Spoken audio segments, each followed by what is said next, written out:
You see, back in my days, wow. I don't old though. You see, back in my days, games used to fit on floppy disks.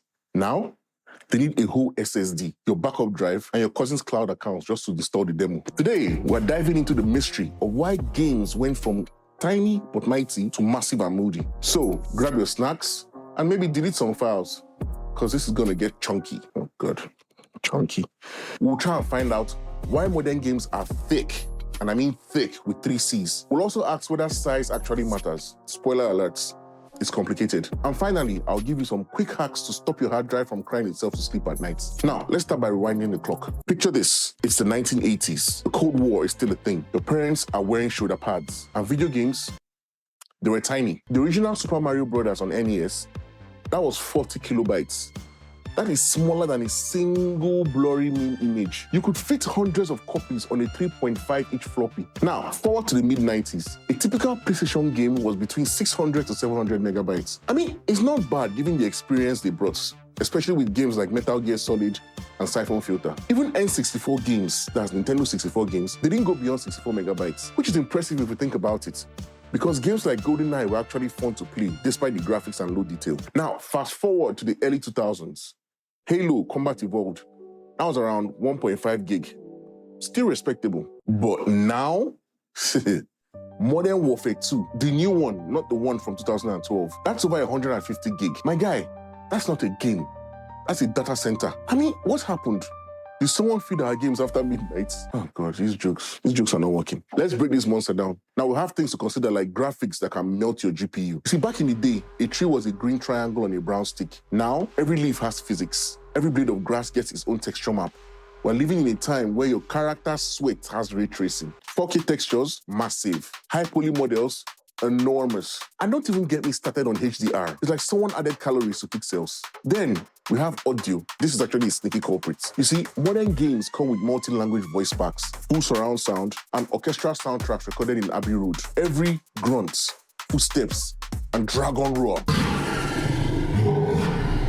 High-fidelity WAV files, because heaven forbid your footsteps sound low quality while getting sniped across the map. We have open worlds that go on forever. You see, games today aren't just levels. They're entire zip codes. Think of Red Dead Redemption 2. You can hunt, fish, change clothes, and get judged for bad hygiene, because that's what we wanted from our games in the first place, apparently. And then guess what? All that content equals more files, which in turn equals more gigabytes. Next, we have updates, patches, and DLC. You see, modern developers release games like IKEA furniture. You get half of the pieces, and the rest shows up in patches. Day one updates, 20 gigabytes. Texture fixes, another 10 gigabytes. See, by the time it's fully installed, you've aged 2 years, and you need a bigger SSD.